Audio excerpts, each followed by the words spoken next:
Aujourd'hui, je vais vous montrer deux protections pour l'iPad 10. Le premier, c'est le verre trempé de la marque Spigen. Vous voyez, toujours avec le gabarit pour monter. Je vous montre l'arrière de la boîte.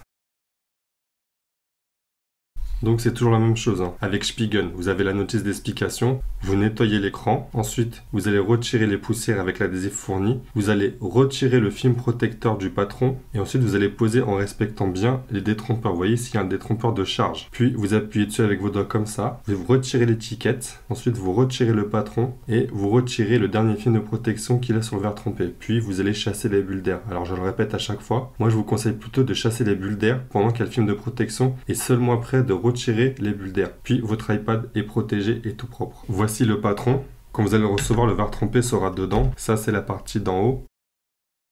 Vous voyez, le verre trempé sera là. Et vous voyez, le détrompeur, c'est ici. Le détrompeur de chargement USB-C qui est là avec un petit éclair. Alors, quand vous verrez le verre trempé, ici, vous verrez aussi la découpe de l'appareil photo. C'est un autre repère pour vous, pour ne pas vous tromper.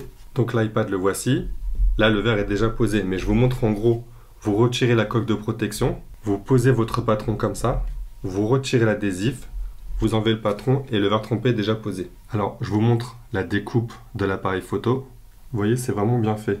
On voit bien qu'ils ont laissé la place pour le micro, l'appareil photo. Et ici, c'est pas une bulle d'air, hein, c'est un petit capteur. Donc, je vous montre la découpe générale. Vous voyez, c'est super bien découpé. C'est à fleur, là, vous voyez, une coque de protection. Sur ce verre trempé, il n'y a pas grand chose à dire, mis à part qu'il est extrêmement facile à poser, aucune bulle d'air, très bien découpé. Concernant la réactivité, je vais vous montrer que ce verre trempé réagit extrêmement bien au stylet, celui d'Apple, mais aussi celui de Logitech, le Logicrayon. Vous voyez, je vous montre, à peine j'appuie. Vous voyez. Je vous montre ce que ça donne quand on écrit. Vous voyez, il n'y a rien à dire. Il réagit extrêmement bien au tactile.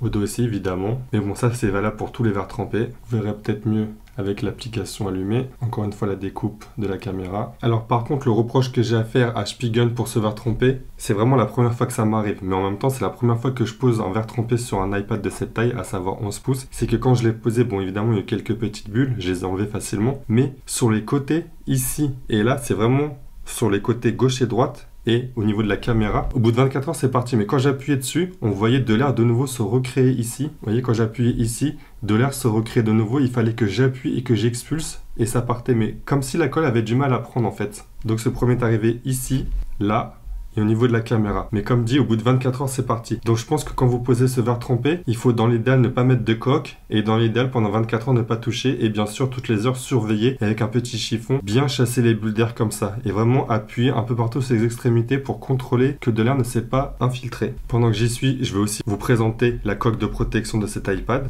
C'est la marque J-Tech. Ne vous fiez pas à l'emballage bas de gamme ou simpliste, c'est une très bonne marque. C'est une marque que j'ai déjà présentée pour la protection d'un iPhone SE dans une autre vidéo. Vous voyez, la boîte ne paye pas de mine.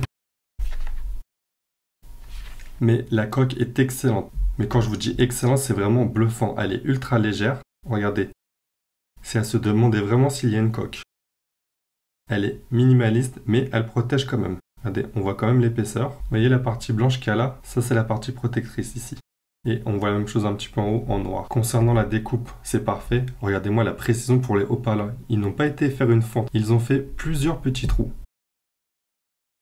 Même chose pour là. Même chose pour l'arrière.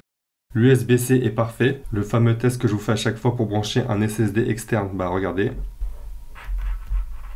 Concernant l'appareil photo, c'est parfait aussi, très bien dessiné. On voit bien l'épaisseur de protection. Je vous montre sous un autre angle. La découpe des boutons volume, parfait aussi. Encore une fois, c'est pas un seul bloc rectangulaire, c'est deux petits blocs sur mesure. Le bouton power, parfait aussi, extrêmement bien découpé. Alors avec cette coque, il y aura un problème au niveau de Touch ID, mais ce problème n'est pas de la faute de la coque.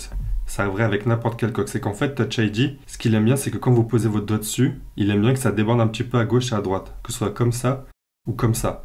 Là, forcément, la coque, elle va venir protéger ici. On voit bien la protection là et un petit peu ici aussi. Donc en fait, quand vous allez utiliser Touch ID et poser votre doigt, si vous le mettez comme ça va marcher du premier coup. Par contre, si vous allez mettre votre doigt comme ça Ou pareil, dans l'autre sens comme ça, c'est possible que Touch ID ne marche pas du premier coup. Donc essayez dans la mesure du possible de toujours déverrouiller en mettant votre doigt comme ça, c'est-à-dire dans le sens de Touch ID. Ici, mais c'est très discret, ils ont mis leur logo, JTech. L'apparence globale de la coque est magnifique, regardez. On ne voit quasiment pas qu'il y a une coque, hormis pour l'appareil photo. Mais sinon, c'est vraiment super bien fait, très propre. On voit même au niveau, vous voyez, du logo Apple, tous les petits points blancs, les petits points petits là. C'est pas Apple, hein. Apple c'est un miroir, en fait c'est à l'intérieur de la coque. Je dirais que c'est un revêtement comme un antidérapant, qui est à l'intérieur comme à l'extérieur. Ce qui veut dire qu'en fait votre iPad ne glisse pas dedans et ne glisse pas à l'extérieur. Maintenant je vais vous montrer la qualité antidérapante de la coque. Vous voyez, l'iPad est dans ma main. Je suis en ultra grand angle pour que vous voyez bien.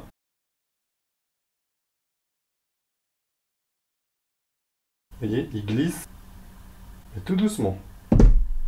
Il a fini par glisser. Mais, vous voyez, si vous le prenez de main comme ça, franchement, vous ne craignez rien. Vous le prenez comme ça. Regardez.